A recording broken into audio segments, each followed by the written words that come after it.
financial markets and economy.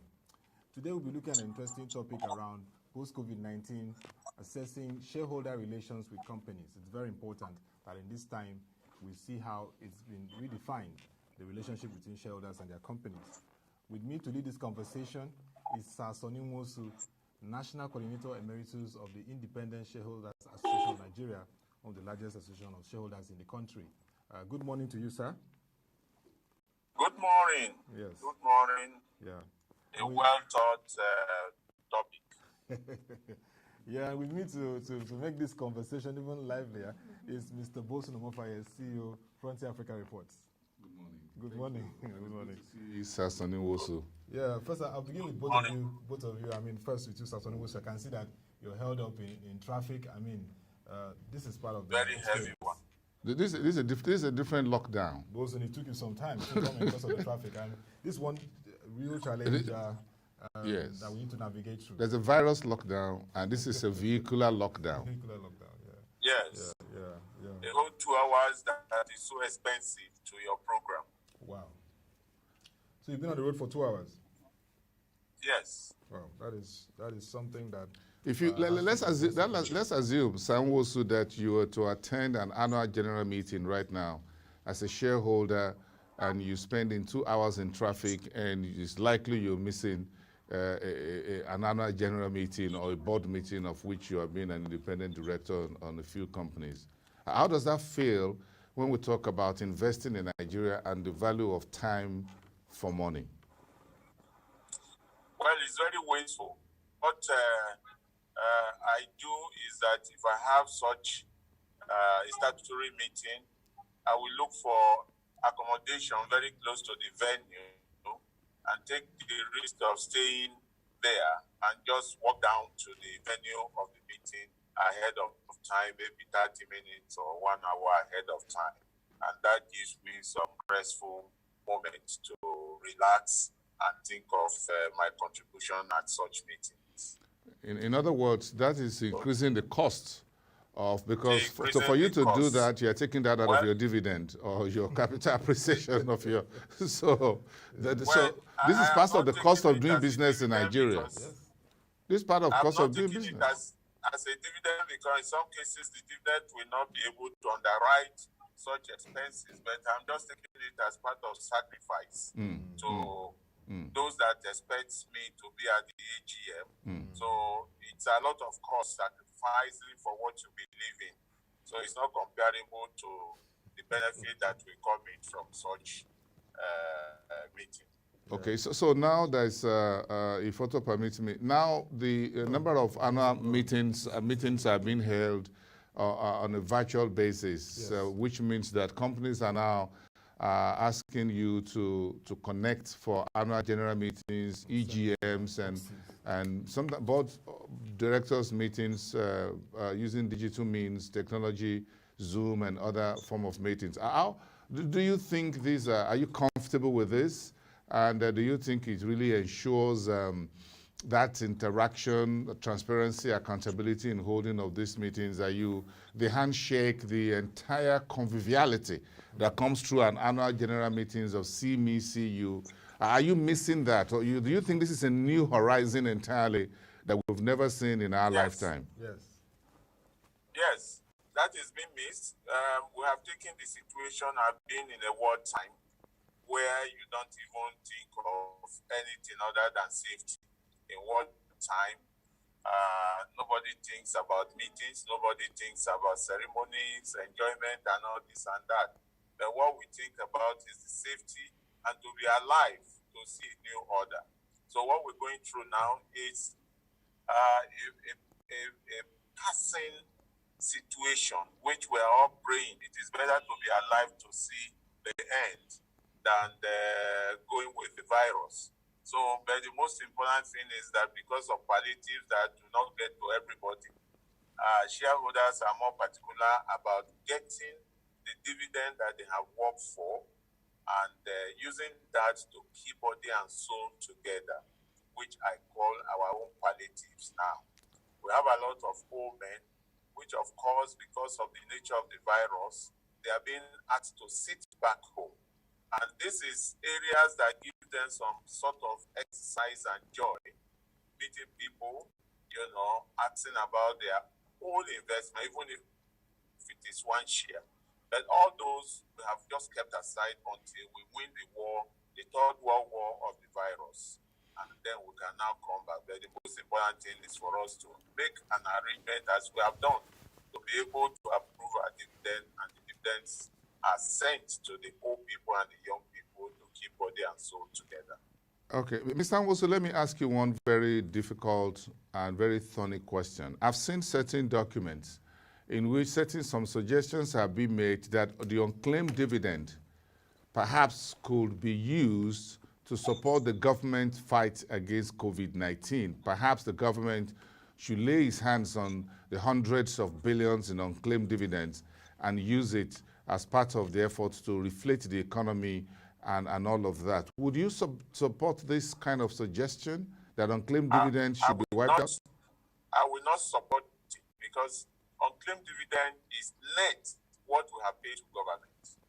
Unclaimed dividend is net to what we have paid to government. Unclaimed dividend should remain unclaimed until it is claimed. Using it for COVID or anything does not even come in, and we will not support that. This is wartime, so the government is looking for money left, right, and center. Do you think the capital market should support the government with this by this wartime at all? Perhaps. Well, there have been a lot of voluntary donations from the well-to-do people, and I don't think the cover that is kept for shareholders who, by the grace of God, continue to claim that as part of palliatives. If you look at the level of palliative that the government is doing, I have never heard them saying, oh,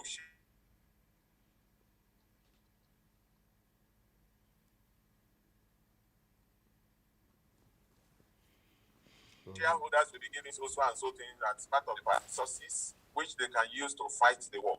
And we have not heard from either federal or state government that, oh, we are tired and we do not have reserve. Rather, what we are hearing is an assurance to creditors that they should not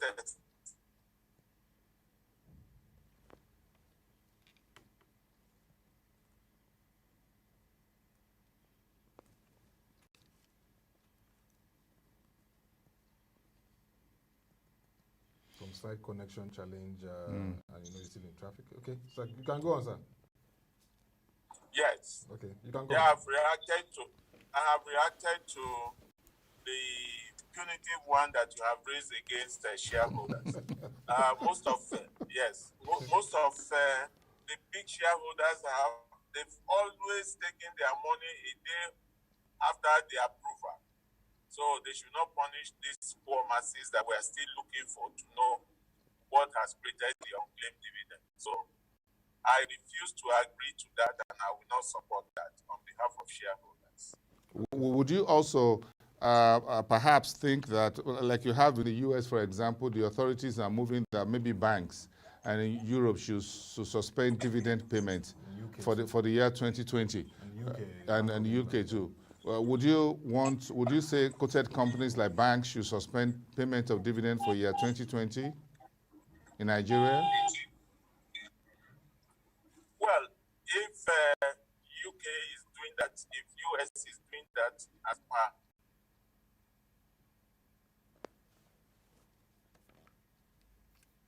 US and UK are developed economies. I guess they have very what you have just mentioned.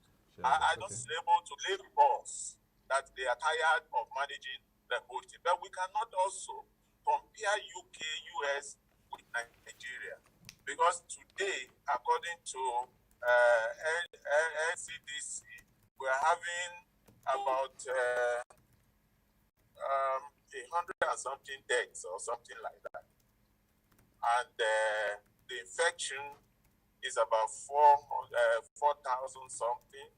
If I'm right, 4,000 or something. Yeah. But you are comparing us with a country that have lost 40,000 people. So definitely that will not happen in Nigeria from the records we have. So we should not start suggesting things that will punish the shareholders. They also need their money to keep body and soul together, to buy medicines and all this and that. So it has not gotten to that level. When it gets to that level, the shareholders in Nigeria will think of what to contribute to the pursuance of the such. So what's your assessment of the regulatory steps that has been taken to manage company shareholder relations during and post-COVID-19? We saw guidelines from the Corporate Affairs Commission, Security and Exchange Commission, and even the Nigerian Stock Exchange on annual general meetings. And last month, like ProShare Research reported, we had 9 annual general meetings conducted by companies. Some part of the guidelines that they can, shareholder members, send in their proxies and all that. So what has your engagement been, and how would you assess that regulatory step to improve? No, my assessment to that is in support of such regulation, which will not punish shareholders. That regulation itself helps us to ensure that we'll get our dividend from any company that declares dividend. And don't forget that dividends are declared after these companies must have paid company tax, this tax, that tax. So we are very happy for the regulators coming up with a guideline to the effect that companies can hold proxy AGM and pay dividend, and then that no special business should be treated on such occasion. So, but we are expecting central bank to come out with a palliative policy for these companies. And most of what takes away revenue and profit, gross profit from companies is the interest that they pay on loans. The surge itself has created inactivities of businesses. And therefore, the central bank should also help these companies to remain afloat by reducing the interest that these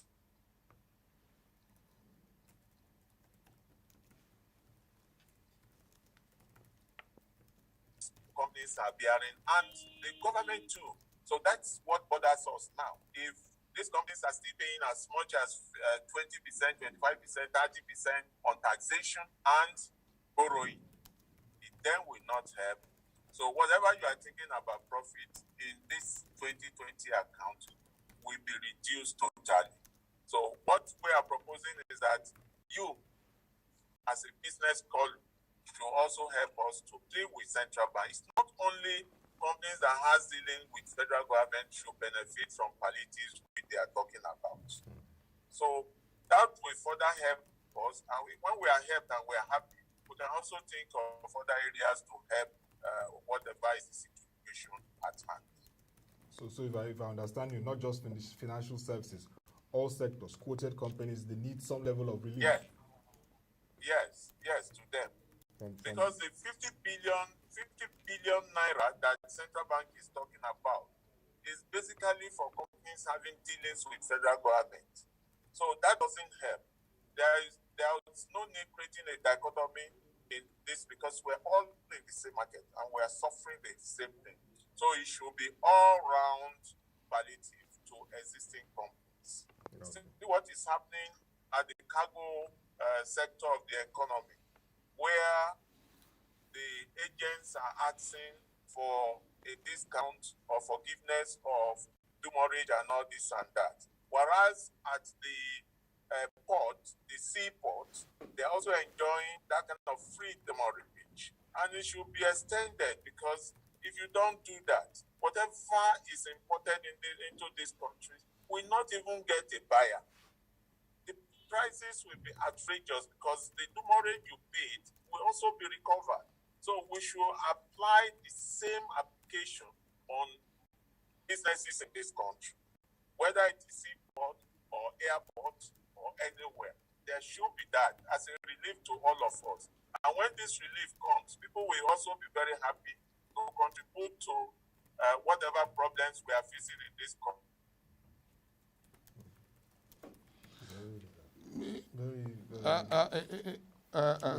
Nwosu, yes.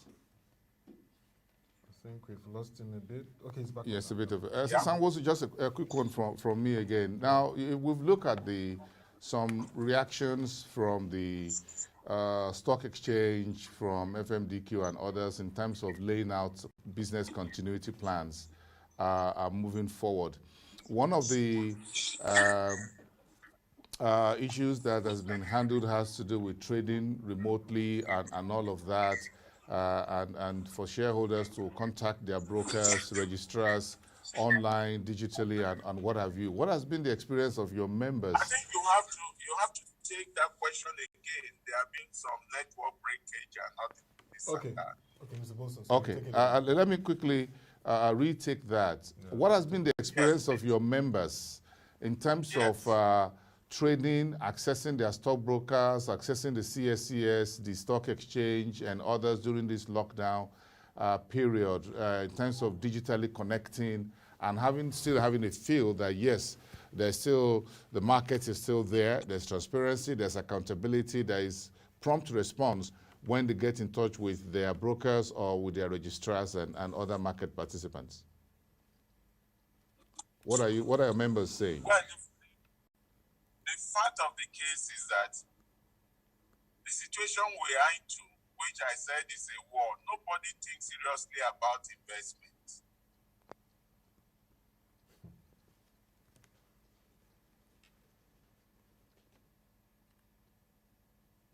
Because you don't are not this and that. But however, you have seen that even the capital market capitalization continue to go up because there are still a lot of money in circulation. People that believe that the money market is no longer attractive will channel all what they have to the capital market, and that's why you are seeing the appreciation. And then if you look at it very clearly, you will.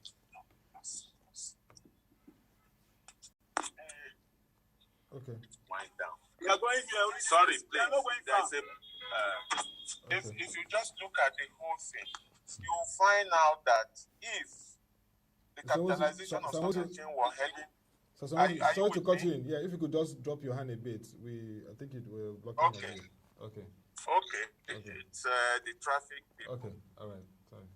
Okay, we can see where. You will discover that whichever way we look at it, the capital market is not moving as it's supposed to move. If something got to 15 trillion and it dropped to 10, to 11, 12, so you find out that the real people who practice in capital market are very conscious of whatever they are doing now. Very, very conscious. So that's not where the capital market should be. So our members are very pleased so far with what is going on, because those that their investment came down seriously to very low level. Few people that are operating on the stock exchange today are also helping to boost up this thing. So they are counting what they have with them to say there's a value coming in, but it has not gotten to the level where it should.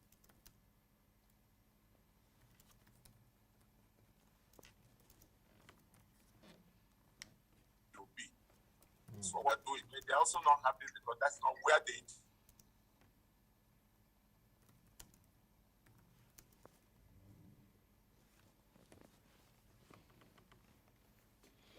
I think yes, the points he's trying to raise. Yeah. We're still trying to connect with him, but let's based on what some things he said. Yes.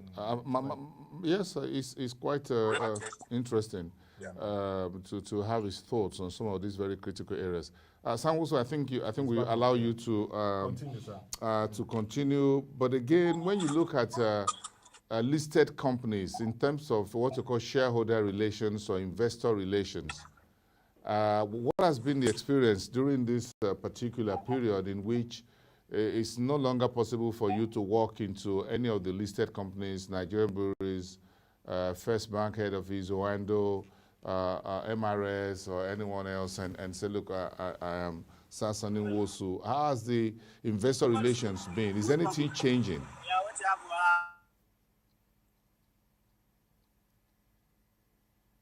What is changing in terms of investors or shareholders relations? Is there anything changing on the side of the companies, listed companies?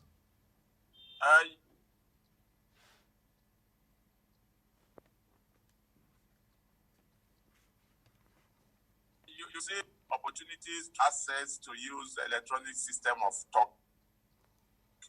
And what the companies have done is to continue to be in touch with their very valuable shareholders, because tomorrow, we are seeing today, tomorrow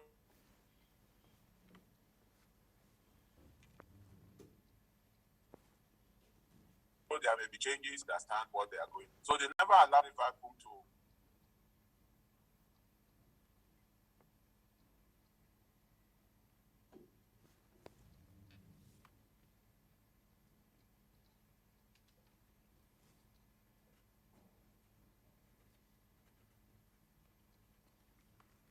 So we're trying to get him back. I feel that they're trying to explore those virtual digital platforms for continuous engagement, which is very important at this time. Yeah, investor relations is very important. You know, many companies, I mean, the pandemic, the last time we ever experienced a global pandemic was over 100 years. Yes. So companies are looking at even those retail, even in the UK, I mean, was looking at the Share Society, a shareholder group in the UK, and they were talking about the need for continuous engagement. They need to know what's happening with the FTSE 100 companies. You can't just shut some of them aside and then have your meetings and engagements.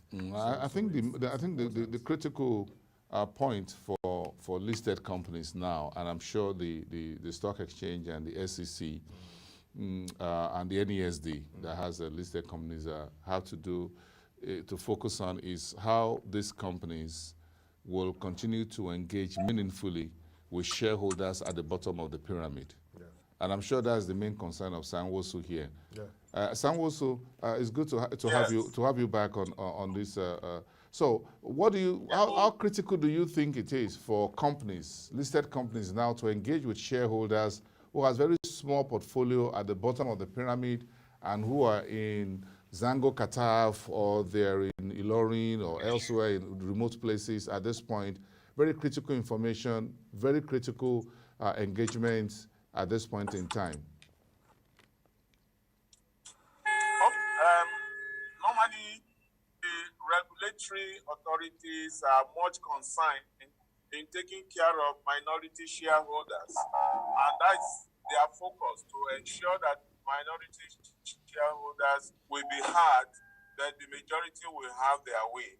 But however, the fact is that if you look at all the AGMs, you will see that they will have a company that is serving about 1.4 million shareholders. At that AGM, you hardly see 1,000 people there. So it all depends on the size of the quorum of that company, that if XY number of people will have to take decision on behalf of the others, then so it be. So the man in Zamfara will not come to Lagos because of an AGM, because of the little amount of money he eventually going to get from dividend. No. But we rely on the leadership of shareholders, those that will extend the feelings of shareholders at that AGM, be it minority. Of course, you are very much aware that is the minority voice that the majority use to take away whatever they want in each of these companies as an investment. So there's no problem at all about that kind of situation, because it's covered by the little number of people that attend the AGM, or those within the reach of the company that will have to send in the position paper on some of their decisions. So there's no problem at all about that. Okay. So what has been the experience for, I guess you've attended several of the AGMs virtually of the companies. What has the experience been so far? No, it's been a good, it expands. For instance, I want to take myself. Before now, I never take all this zooming and all this and that serious and as an issue, because the CAMA does not say that we should be conducting businesses electronically. But it's very clear to me that the situation has actually changed because of the war that we're into, the virus war we're into. So And that was why I said it's a sacrifice. If I have to attend such meeting because of my fellow shareholders, which are minority shareholders, I gain a lot of experience from it. And just like now, ordinarily you would have asked me to come to your studio for this discussion. But now I have to learn a lot of things, Zoom in, talk, and all this and that, which has actually helped me to expand my own knowledge on this. So that is also part of experience. And about that some shareholders will be in their houses and be able to connect with this. It's also an experience. So a lot of experience that one cannot start mentioning one by one because of time that we have gained from this virtual AGM. But the only one that I disagree with them is on the annual general meeting report, because that on its own, we have suggested a way out. They now add a form to the annual report. If you want the electronic version, you sign off. If you want the hard copy version, you remain and get, because the hard copy version is the one approved by KAMA. So, and we have also discovered that only majority of those who are in working class and in a position in the office where they can use the office money or facilities to download. They are the ones asking for the electronic ones. But those of us who are old shareholders, old timer, we go through because we do not have the facility or money to download such a voluminous document. So these are part of the experience of life which we are going through. But I believe despite the experience and everything, by the time we get out of COVID, then things will return back to normal. And we'll continue to have our AGM the way it should be. Very, very interesting point raised there, because if you have shares, if you're holding shares in about 10 or 20 companies, and they're sending the annual reports to you electronically as a retail investor, and perhaps Access Bank or GT Bank annual report or First Bank is about 60, 80, 100 pages. Where's the data? For you to start with about 250, 300 pages under the new IFRS reporting and all of that, and all the disclosures that are required. When you download 10 or 20, where is the space on your phone in a small town or village that you can put it if you don't have a desktop or a laptop? And even if you have that, you need heavy bytes of data to download this, and then you start going through them electronically, whereas a printed copy allows you to just flip through the pages and you can make notes with a pen, and then you can. So I think moving forward, there'll still be a place more especially, that is part of my money that is used to print the hard copy, whereas the electronic copy is additional cost on me of data and all this and that to download it. But when the hard copy is given to me, it's part of my money, because these are part of the expenses of the company, which will be knocked up before a dividend is declared and a profit is declared. Profit after tax is declared. So we are just being cheated by those who are saying that, oh, we are saving costs. Where is the cost you are saving? Where is the cost you are saving? It's the dictate of KAMA. And KAMA has not changed that decision that a copy must go to every shareholder. Now that means we need to also look at our CAM bill in terms of the innovations, and also even the ISA. Again, I think we lost his audio there. Okay, so Mr. Nwosu, one of the Nwosu, you're still there? Maybe we're still trying to connect. Okay, I'm trying to get him to reconnect. Nwosu, one very important story or issue that was playing out before the total lockdown was the demutualization of the of the Nigerian Stock Exchange. Nwosu, can you hear me? Can you hear us in the studios? I'm still trying to. I think it's trying to reconnect. And this is part of the issues for shareholders in Nigeria, especially those who are retail. You need some size of money to be able to have the very good bandwidth to be able for by proxy for an AGM. For an AGM, and it's going on this way, and you keep going off. How do you make meaningful contributions to the meetings? And you can hold an annual shareholders meeting for the whole day just because of internet connection. You need to set some time for it. So how do we ensure that this process of annual shareholders meeting truly reflects the true position of investors or shareholders is a major issue? For example, if you're voting for re-election of directors, or you're bringing in new directors and what have you. What if it gets to the time of voting and your data connection is off, or your data provider decides to switch you off, or whatever happens? What if your vote will not count? That's what it means at that particular point, unless the companies and the registrars would find another way, a different way of trying to collate the votes and make sure. But if you do it virtually speaking, you can't be too sure because my internet access is off. So how do you know what my vote for re-election of shareholders or recommendations relating to remuneration of directors, for example, or remuneration of the auditors, the reporting accountants, and all of that?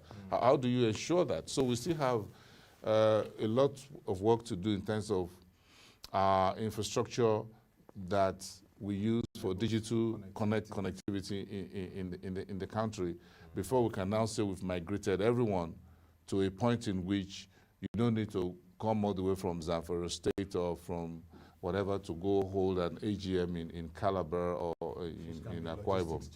Serious logistics, yes, challenge. And I think we've heard from one or two individuals, I think over the last 2 weeks, who says there have been very fatal, fatal accident, yes, by the way. First registrars. Yes. Talked about those. Yeah, it's also about a couple that lost their lives because they came down to Ibadan. I think from Abuja also to hold, to attend an annual meetings. On their way back to Lagos to catch a flight back to Abuja, they lost their lives. You can't pay for that. There's no value of investment in shares that can quantify the loss of that couple to the families and all of that. So it's really they are still replaceable. You can't replace it with any dividend or investment.